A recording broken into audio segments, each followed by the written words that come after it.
Hola, buenas tardes a todos. Bienvenidos a las jornadas de la Universidad Católica de Ávila, las jornadas virtuales multidisciplinares.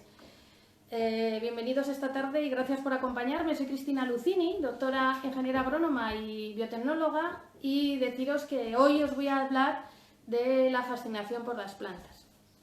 Fijaros, como sabéis, últimamente ya podemos salir al campo y lo que vemos es que la naturaleza sigue su curso. A pesar de esta grave crisis que estamos sufriendo, la naturaleza sigue su curso y, como veis, nos vamos a encontrar una explosión de la naturaleza. Es fantástico. En este campo os voy a hablar de varias cuestiones relacionadas no solamente con lo que vemos en el campo, sino también con lo que consumimos. Fijaros, mirad, me gustaría que viéramos, fijaros qué cantidad de distintos tipos de hojas que nos podemos encontrar. Por ejemplo, las hojas compuestas, nos vamos a encontrar diferentes tipos de tonalidades, y deciros que estas especies se denominan, son especies silvestres.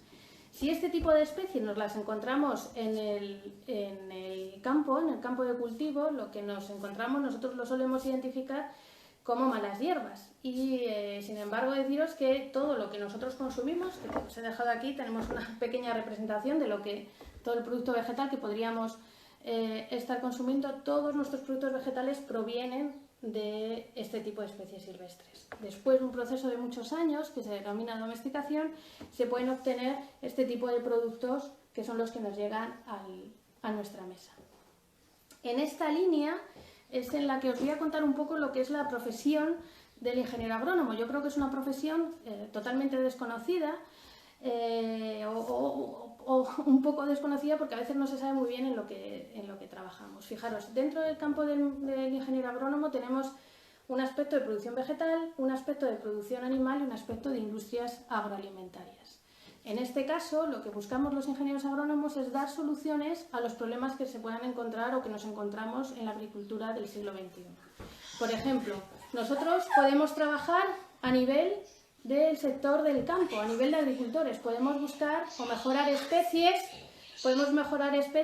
que sean resistentes a la sequía, por ejemplo, frente a este cambio climático que estamos sufriendo. Estamos, por ejemplo, buscar especies resistentes a plagas y enfermedades, resistentes a herbicidas, etc. Si hablamos de especies que nos interesen desde el punto de vista de consumidor, los ingenieros agrónomos buscamos también aquellas que tengan una mayor concentración de azúcares, de antioxidantes, etc. Y evidentemente todo bajo el escenario o el paraguas de la mejora medioambiental.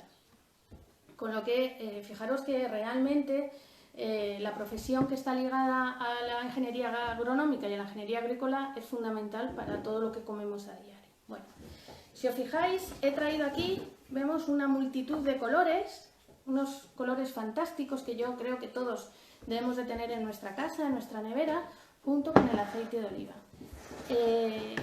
Es tan importante este color a nivel de salud que el 16 de noviembre del 2010 se declaró Patrimonio Inmaterial de la Humanidad, la dieta mediterránea. Eso es fantástico. Somos un país mediterráneo con una serie de condiciones edafoclimáticas fundamentales. Tenemos la gran suerte de tener condiciones de clima y de suelo que sean capaces de darnos todo este tipo de productos. Qué suerte tenemos de tener esta agricultura tan fantástica, que además es patrimonio inmaterial de la humanidad por lo relacionado sobre todo a nivel de salud, ¿vale? No sé si me estáis... Fijaros, fundamental, la dieta mediterránea, patrimonio inmaterial de la humanidad, junto con el aceite de oliva, también de origen vegetal, que decíamos que es la base de esta dieta mediterránea. Bueno, nos volvemos a las especies que os he traído aquí de nuestro paseo por el campo, por el parque, nuestros jardines, y como veis hay una parte que es común, que tiene que ver con todas ellas, que es la fotosíntesis. Fijaros, La fotosíntesis es pura magia la que sucede en las plantas. Las plantas son autótrofas, a diferencia de nosotros, que somos heterótrofos, y las plantas son capaces de producir su propia comida. ¿Cómo lo hacen? Esta magia se produce sobre todo a nivel de las hojas, gracias a la fotosíntesis. Volvemos otra vez a procesos físico-químicos. En este caso nos vamos a encontrar, vamos a poner, las hojas son fundamentales y nos vamos a encontrar dentro de ellos que sí, las plantas tienen virus que las ataquen. Sí, las plantas tienen virus. Evidentemente hay virus que atacan a las plantas, que creo que me habéis preguntado, y son totalmente diferentes a los virus que efectivamente atacan a los animales y a nosotros, ¿sí? Enfermedades y plagas nos las vamos a encontrar en los cultivos agrícolas y en estas especies silvestres también. Fijaros, estábamos hablando que en las hojas son auténticos laboratorios, porque lo que vemos es que hay una coloración homogénea en estas plantas, que es el color verde. El verde tiene que ver con la clorofila, y la clorofila es uno de los protagonistas que se encuentran cuando estamos trabajando o hablamos de la fotosíntesis. ¿Qué es esto de la fotosíntesis? Fijaros, hemos dicho que las plantas son autótrofas, se producen su propia comida. ¿Cómo la hacen? Transforman la materia inorgánica en materia orgánica, y esta transformación la hacen gracias a la fotosíntesis en las hojas. Esa transformación la hacen, solamente tienen que utilizar como ingredientes fundamentales el agua, la luz solar y el CO2. Y gracias a eso son capaces de transformar en este auténtico laboratorio glucosa y oxígeno. Es fantástico. Dentro de este tipo de estructuras, aquí en las hojas, nos vamos a encontrar células. Las células vegetales, entre otras cosas, se diferencian de las células animales porque poseen unos orgánulos que se llaman cloroplastos. Los cloroplastos son esta puertecita de entrada a este magnífico laboratorio. ¿Qué ocurre en el cloroplasto? Se produce esta síntesis de la glucosa, que no es más que materia orgánica, que proviene de trabajar o de transformar esta materia inorgánica. Además, en estas plantas lo que necesitamos también es que nos suministren agua. Las plantas, hemos dicho que la fotosíntesis necesita agua, CO2 y luz solar para poder transformarlo en azúcar, y el oxígeno. Liberan oxígeno, que es fundamental para la vida. Por eso de aquí la importancia que nos vamos a encontrar nosotros a nivel de las plantas. Tenemos que cuidarlas, ¿no? A nivel cuidar el medio ambiente. Fijaros, aquí os he traído una pequeña planta. Yo creo que todos los hemos visto, y tiene distintas partes. Tiene el sistema radicular y la parte vegetativa, y posteriormente las flores para producir al final. El objetivo final de las plantas es la supervivencia gracias a la producción de las semillas. Hemos dicho que, fijaros qué importante, el agua la cogen las plantas desde el sistema radicular, sube en contra del sentido de la gravedad hasta las hojas para poder producir la fotosíntesis.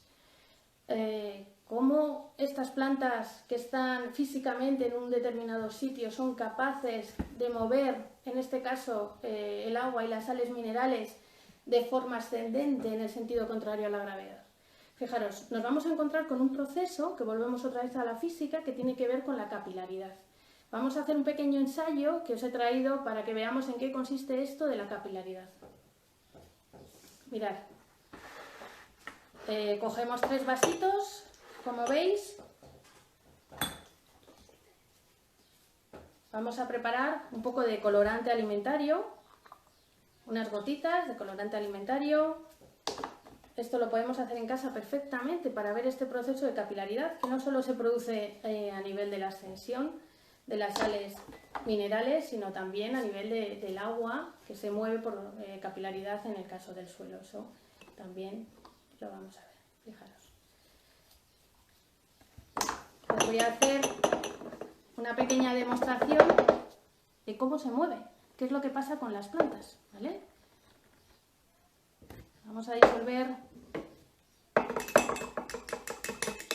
disolvemos un poco.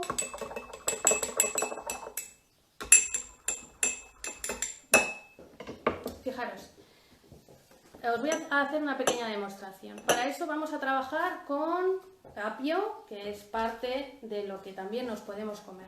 Hacemos unos pequeños cortes.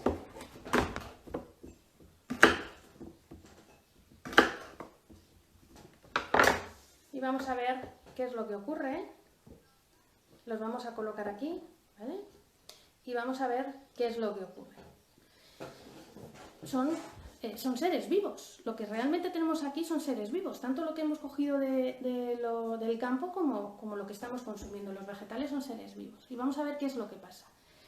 Deciros que entre medias, para ver un poco el efecto de lo que de lo que quiero demostraros, fijaros, hemos dicho que es fantástico saber cómo la savia bruta, que es el agua y las sales minerales, ascienden por estos canales, y vamos a ver que ascienden, entre otras cosas, por capilaridad, que hablábamos integramos en este caso los conceptos de física. Cuanto más estrechos sean estos pequeños tubos, mejor para esta ascensión por capilaridad. En este caso, tanto el agua como las sales minerales se denominan savia bruta y sube por unas tuberías de las plantas que identificamos como xilema. Esas tuberías llegan hasta las hojas, se produce la fotosíntesis, se produce la síntesis de esta materia orgánica a través de la fotosíntesis y luego se distribuye todos los azúcares por otras tuberías que identificamos como el floema. Pero fijaros, no solo por capilaridad se puede ascender. En este caso estamos hablando de una planta de un tamaño muy pequeño, pero ¿qué pasaría en el caso de los árboles? ¿Cómo se consigue ascender o ir en contra del sentido de la gravedad de la savia bruta a través del xilema? Mirad, además del fenómeno de capilaridad, nos encontramos otra característica fantástica dentro de las hojas, que es la transpiración. Si nosotros le damos la vuelta a las hojas, aquí tenemos dos partes, el haz y el envés. Y en el envés, todas las hojas, como veis, esta es una gramínea, es otro tipo de una monocotiledónea, también nos encontraríamos por el microscopio los estomas. En este caso nos vamos a encontrar una serie de estructuras que son las que intervienen en esta transpiración. Estas pequeñas estructuras se llaman estomas, pequeños estomas que están distribuidos por el envés de toda la hoja. De esa manera son estructuras parecidas así. Tenemos dos células que si se abren generan un poro y si se cierran impiden que se abra el poro, ¿vale? Abrimos o cerramos este poro. ¿Qué característica tiene? Que gracias a los estomas, cuando se forma cuando se abre el poro, se elimina agua en forma de vapor. Esto lo que supone es que, fijaros, aquí está entrando agua líquida y sin embargo por las hojas sale en forma de vapor y se genera una especie de fuerza de succión que ayuda a subir la savia bruta también, ¿vale? Hay también otro proceso de ósmosis y en este caso lo que nos interesa es trabajar o entender la característica de los estomas y de la transpiración. Estas pequeñas estructuras que os cuento, que son los estomas, no solamente sirven para eliminar el agua en forma de vapor. Fijaros, de todo el agua que absorben nuestras raíces, las raíces de las plantas, solamente el 1% se queda para la fotosíntesis, para hacer esta magia del transporte o la transformación de la materia inorgánica en orgánica. El resto lo eliminan las plantas por los estomas, ¿vale? Aparte, los estomas lo que hacen es captar este CO2, que hemos dicho que es fundamental y lo necesitamos para la fotosíntesis, y eliminan el oxígeno. Fantástico. Necesitamos esta fuente de oxígeno en el caso de las plantas, por eso debemos de cuidarlas. Vamos a ver qué es lo que ha pasado con el experimento que estamos viendo. Vamos a ver qué pasa con nuestros pequeños ensayos. Fijaros. Necesitamos un poco más de tiempo, pero aquí tenía yo preparada otro tipo de desarrollos. He hecho exactamente lo mismo hace unas horas para ver. Fijaros.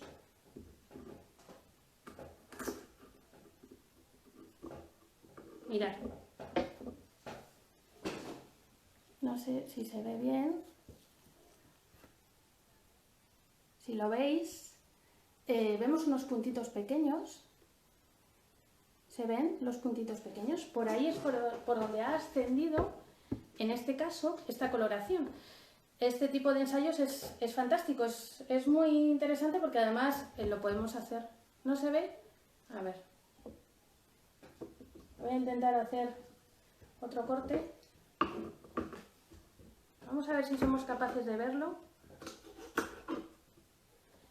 A A ver, algún corte que sea...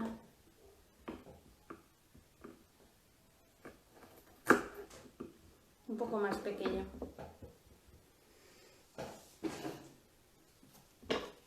Fijaros, ahí se ve esos puntitos, ¿lo veis? ¿Lo veis? Por ahí es por donde ascienden, fijaros, es fantástico. Tenemos que esperar un poco de tiempo para que pueda, en este caso hemos trabajado con el apio y se puede trabajar. Pero ¿qué pasa si por ejemplo trabajamos con las flores? Tengo aquí alguna flor que efectivamente la pobre se ha quedado un poco mustia, pero se ve claramente. Esta era una flor blanca y como veis ha llegado por capilaridad hasta la hoja. Me parece fantástico. Vamos a ver si somos capaces de verlo un poco mejor en este corte, que todavía necesitamos un poco más de tiempo. Vale. Sí se veía, ¿verdad? Me dicen que sí que se veía, así que es fantástico. O sea, al final estamos viendo que uno de los fenómenos que participan en este movimiento de la savia bruta, que es en contra del sentido de la gravedad, imaginaos la fuerza que tienen que hacer, es a través de la capilaridad. El fenómeno de la capilaridad no es exclusivo de las plantas y lo conocemos todos cuando ponemos un papel secante y podemos separar, hacer una pequeña cromatografía también de pigmentos o incluso un movimiento ascendente del agua en el suelo por capilaridad. Vamos ahora a otra pequeña propuesta que os quiero hacer. Cambiamos un poco de especies vegetales. Os traigo estas especies vegetales. Hemos quedado que lo que nosotros consumimos, que fijaros qué suerte tenemos, que somos un país mediterráneo, que la dieta mediterránea es patrimonio inmaterial de la humanidad, no solo a nivel visual es muy bonito, sino que además es muy saludable y muy recomendable. Tan recomendable que actualmente ya os han dicho en otras jornadas y estamos oyendo en las noticias también que es fundamental, incluso frente a esta enfermedad, poder establecer barreras desde nuestro propio organismo. Y qué mejor barreras que una alimentación saludable. Dentro de esta alimentación saludable y dentro de la alimentación de frutas y verduras, deciros que nos vamos a encontrar, por ejemplo, en el caso de los pimientos, hay unos colores fantásticos. Todos estos colores corresponden a distintos pigmentos que se acumulan aquí. Estos pigmentos, a nosotros desde el punto de vista nutricional, normalmente nos interesan sobre todo como antioxidantes. Entre ellos nos encontramos uno muy importante en el pimiento, que es el resveratrol. El resveratrol yo creo que nos suena, o nos puede sonar a todos, porque oímos hablar del resveratrol en el vino, en la producción de uva, pero deciros que aquí en los pimientos, en todos los pimientos, nos vamos a encontrar kilos de resveratrol, con lo que yo os invito a que consumamos más, en este caso los pimientos, porque nos van a dar un buen aporte de defensas para a nivel de salud. Hemos hablado de frutos, hemos hablado que de una planta se consume... ¿No se ve? Ah, bueno, me dicen por aquí que no se ve todo lo que quería mostraros, ¿vale? Al fin y al cabo es, fijaros, los frutos vegetales que tenemos en casa. Consumimos frutos. Os decía que de una planta o de las plantas vamos a consumir prácticamente todo. No solamente los frutos, que quizás sean los más conocidos, también las partes vegetativas. Pero también nos vamos a encontrar con otras estructuras, por ejemplo, como en este caso, que son zanahorias, que son raíces, ¿vale? La tatarabuela de las zanahorias provenían de un sistema radicular de este estilo, ¿vale? Además de las zanahorias nos encontramos también con otro tipo de productos fantásticos que son las patatas. Las patatas no son un fruto. Las patatas sabéis que crecen debajo del suelo y son tallos modificados, son tubérculos donde se han acumulado las reservas nutricionales. Son el final del tallo y hablamos de estos órganos subterráneos. Algo parecido nos pasa en el caso de los famosos ajos, fundamentales también, con muchísimas propiedades antibacterianas a nivel nutricional, y la estructura desde el punto de vista botánico con el que nos vamos a encontrar se denomina cormitos. Cada uno de estos cormos, si nosotros lo plantáramos, podríamos obtener otro tipo de otra planta. Y en el caso, por ejemplo, de la cebolla, que veis que esta ya ha crecido bastante, son bulbos, no son frutos. Estos también son órganos subterráneos. Bien, pues para continuar vamos a hablar ahora Me voy a centrar, vamos a hablar de una fruta como es la naranja, fantástica. La tenemos que consumir todos los días. Decimos que la dieta mediterránea, no solo por nosotros, sino que es patrimonio inmaterial de la humanidad. Tenemos mucha suerte de vivir en una zona donde tanto las condiciones climáticas como edafológicas nos proveen de esta cantidad de frutos. Mirad, este fruto, desde el punto de vista botánico, es un hesperidio. Se llama hesperidio por esta estructura que vamos a ver. Si nosotros lo cortamos, nos vamos a encontrar una estructura fantástica. Mirad, hay varias partes. Esta es la estructura típica del hesperidio, nos lo encontramos en los cítricos. Tenemos una parte externa del fruto, que es el exocarpo, una parte, que es lo que vemos aquí, una zona más clarita, que es el mesocarpo o el albedo, que conocemos, y luego el endocarpo. El endocarpo, si lo veis, lo tenemos separado por distintos tabiques, y dentro de ellos nos encontramos una serie de vesículas con una explosión de azúcares, vitamina C, que es por lo que más lo conocemos, agua, etc. Bueno, pues aparte de vitamina C, nos encontramos también con que es rica en determinados minerales, como os habrán contado, en potasio, magnesio, en betacarotenos y en una molécula antioxidante que es la hesperidina. Hemos dicho que este tipo de frutos se llaman hesperidios y de ahí esta molécula tan interesante que es la hesperidina. Pero además hay otra cosa muy curiosa que os he traído para que lo vierais, que es las características de la cáscara. Las cáscaras, los restos de cáscara se utilizan y se aprovechan también para poder tener sustratos o matrices que se puedan aplicar tanto a la cosmética como a la industria agroalimentaria. ¿Y qué más tiene la corteza de la naranja? Bueno, pues para ver una pequeña demostración, fijaros que si nosotros ponemos aquí una naranja, no sé si lo veis bien, ¿se ve bien? Flota. Si nosotros ponemos una naranja en agua, flota. Pero ¿qué pasa si le quitamos la cáscara? Fijaros.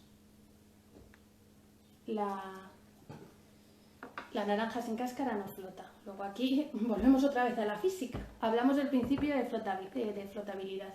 ¿Qué diferencia nos encontramos? Fijaros, en este caso la densidad de la naranja es menor que la densidad del agua, por eso va a flotar. Pero en el caso de quitarle esta cáscara, nos vamos a encontrar con que la densidad es mayor y por eso no flota. ¿Qué significa? Que aparte de estas moléculas tan interesantes que estamos comentando, dentro de la cáscara nos vamos a encontrar pequeñas camaritas de aire que son las que nos dan esta capacidad para flotar. Bueno, esto sería una parte a modo general, ¿no? A nivel macro. Bien, estamos viendo la cantidad de nutrientes que tenemos solamente en estos productos, que os recuerdo que son nuestra huerta, nuestra dieta mediterránea, patrimonio inmaterial de la humanidad. Si ahora nos cambiamos de escala, nos vamos a ir a una escala más pequeña. Fijaros, los seres vivos, los que tenemos aquí, las hierbas, todos estos vegetales que tenemos que no dejan de ser seres vivos, están formados por 4 tipos de biomoléculas. Hidratos de carbono, que son los azúcares que conocemos, sacáridos, lípidos. Dentro de los lípidos están los azúcares, el aceite, los aceites que conocemos desde el punto de vista nutricional, los poliinsaturados, saturados, insaturados, las proteínas y los ácidos nucleicos. Fijaros, de estos 4 biomoléculas, que son las que conforman todos los seres vivos, hay uno que es el que manda. El que manda en estas 4 es, dentro de los ácidos nucleicos, el ADN, el ácido desoxirribonucleico. Es lo que conocemos como ADN o DNA. ¿Qué es lo que hace este ácido desoxirribonucleico? Fijaros, todas las células nuestras tienen la misma información genética, ¿vale? Y es el que manda que seamos como somos, ¿vale? Entre medias hay también un aspecto que corresponde a la epigenética y a la influencia del medio ambiente. Pero en términos generales, deciros que nuestro DNA es como una enciclopedia. Fijaros, tenemos una gran enciclopedia, de las que ahora ya casi no hay, de las que teníamos antes en casa. Esta gran enciclopedia está dividida en pequeños volúmenes. Estos volúmenes son los que nosotros identificamos como cromosomas. Y dentro de esos pequeños volúmenes, o grandes volúmenes, nos encontramos pequeños capítulos. Cada uno de esos capítulos son los genes. los genes con los que se trabaja, que nos dan las órdenes para que luego se transcriba al RNA y de ahí se traduzca a las proteínas. Pues bien, todas las células tienen toda la información genética, pero esta enciclopedia no se lee igual en función de dónde esté ubicada la célula, tanto a nivel de las plantas como a nivel de los organismos, de los animales, que nos vamos a encontrar las células dentro de los órganos y de los sistemas. La diferencia que tenemos, entre comillas, para este tipo de lecturas, la lectura de los distintos volúmenes y de los distintos genes, es lo que nos va a dar lugar a que seamos lo que somos. Sin embargo, tenemos una pequeña... tenemos un pequeño factor también, un pequeño gran factor, que no todo lo que leemos directamente se transcribe y se traduce. Hay influencia medioambiental, como se está demostrando, no solo a nivel de plantas, sino también a nivel de animales y de humanos, incluso algunos tipos de cáncer. Hay alguna serie de factores externos a este dogma fundamental que os he dicho de la biología molecular, que es del DNA pasar al RNA y traducirse en proteínas. Y tenemos una serie de factores externos que también intervienen en que se traduzcan y que tengamos alguna expresión de determinados caracteres. Bueno, después de daros la importancia con la que estamos hablando de estos protas, que son el ADN y posteriormente el RNA, vamos a hacer también un pequeño paréntesis en esta actualidad. Estamos oyendo hablar muchísimo, lamentablemente, del coronavirus. Es una enfermedad que al ser un virus, los virus son muy listos porque en su equipaje llevan la mínima expresión porque luego son parásitos de las células huésped. Fijaros, en este caso los coronavirus están formados por una molécula de RNA, ya no de DNA, de RNA. Y esta molécula de RNA está protegida por una pequeña cápsula o una proteína de la cápsula. Bien, cuando nos hablan que nos hacen los test o bien de PCRs o bien de serológicos, cuando nos hablan de PCRs, realmente lo que se hace es que se extrae esta muestra que es de RNA, hay que pasarla a DNA por una retrotranscriptasa y de ahí hacer una PCR. La PCR no es más, es una tecnología fantástica en la biotecnología, es hacer fotocopias del DNA. Entonces, es una técnica, una base muy importante porque de muy poquita cantidad, que a lo mejor no lo podríamos detectar de otra manera, se pueden hacer fotocopias. En este caso del RNA que se ha pasado al DNA y de ahí hacemos estas fotocopias por PCR. Esto en máquinas con determinadas enzimas intervienen otra vez, bueno, pues todas las herramientas moleculares. Nos hablan también de otro tipo de técnicas que son las serológicas o con anticuerpos, al final son proteínas, ¿vale? Entonces fijaros que dentro de estos 4 grupos de biomoléculas estamos todos incluidos, todos los seres vivos con estos 4 tipos de biomoléculas: sacáridos, lípidos, proteínas y ácidos nucleicos. Pues bien, en este escenario ahora os planteo una reflexión para terminar. Fijaros, desde hace unos años todos los productos que consumimos, los envasados, obligatoriamente llevan un perfil nutricional, un valor nutricional, ¿vale? Entonces, si estáis en casa y tenéis oportunidad de coger ahora mismo un paquete de galletas o un zumo, algo embotellado, lo que tengáis más a mano, quiero que os fijéis, ¿vale? Yo en este caso he traído un pequeño perfil nutricional de leche como puede ser de cualquier otro producto. Y quiero que os fijéis, fijaros, os lo voy a mostrar y lo vamos a leer. ¿Sí se ve? ¿Se ve? Ah. ¿Lo veis? ¿No se ve? A ver. Vamos a ver. ¿Ahora se ve? Más o menos. Bueno. Quería enseñaroslo de un producto de leche, para que vierais que era algo real.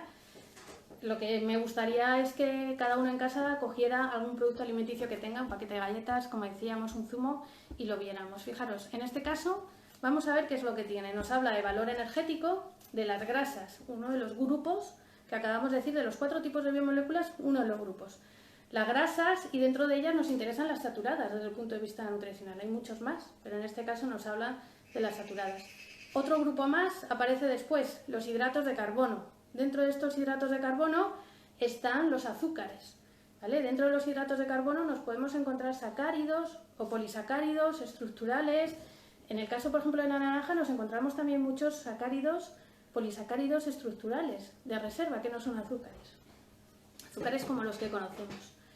Ya llevamos dos grupos, las grasas y los hidratos de carbono. Debajo, proteínas, ¿vale? Es el tercer grupo. Las proteínas están formadas por aminoácidos y son fundamentales también en nuestra dieta y en nuestra salud. Y por último, en este caso, aparece sal y calcio, que evidentemente son inorgánicos. Haciendo un pequeño también paréntesis, que siempre nos fijamos también en la sal dentro de los productos elaborados, ¿vale? Pues mirad, en este perfil nutricional también a veces nos viene calcio en el caso de la leche, vitaminas, etc. De las 4 biomoléculas que hemos comentado que están formando a todos los seres vivos, solo aparecen 3, ¿vale? Grasas, hidratos de carbono y proteínas. Bien, pues mi pregunta para reflexionar y dejarlo para la próxima sesión es que le deis una vuelta y pensar si comemos genes. Muchas gracias. Hasta luego.